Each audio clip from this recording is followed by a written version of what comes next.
writing this book, and even now, even though I just wrote it a couple of years ago, there are so many things I would even say differently now, because I think the conversation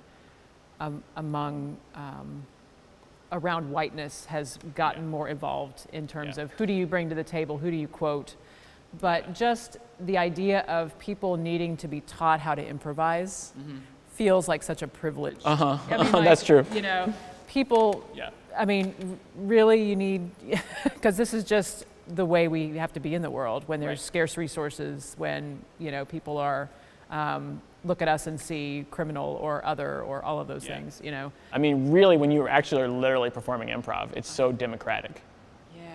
Because if you're doing it right, you are receiving what has been given to you, and you're expanding it, and then you're sending it back.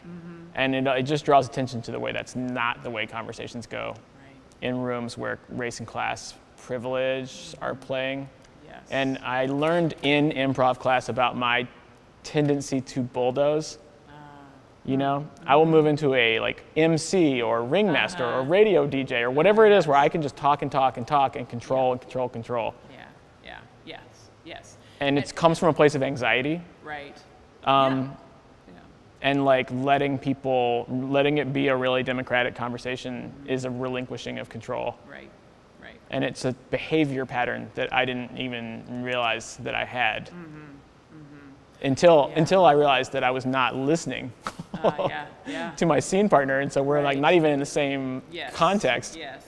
And I've had that as well, but as you're talking, I'm realizing I've mainly improvised in white spaces, although there was some diversity in some of the groups that I was in.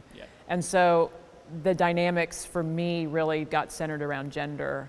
And one of the things that you work with a lot in improv is status, and who has the status in the scene, and how does the status shift. And I remember this huge aha of, I was improvising with someone that was a good friend, and I found in all of our scenes, she would kind of come in with the, oh, you know, whatever my character, you just can't do anything right. And I'd be like, oh, I'm sorry. And it was never any fun to do that, right? And it took me an embarrassing amount of time to realize I don't have to accept the status that she's offering to me. I can shift it, right? And so as we think about, you know, confronting privilege and empowering and amplifying voices, I feel like the status stuff that we learn in improv can be a part of that.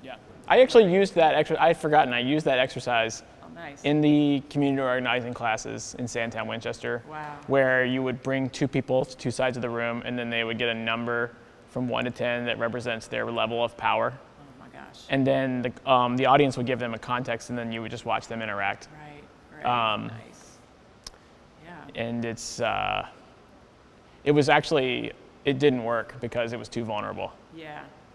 Because they live in a context where you would never voluntarily present yourself as weak, even in a performance. Yeah.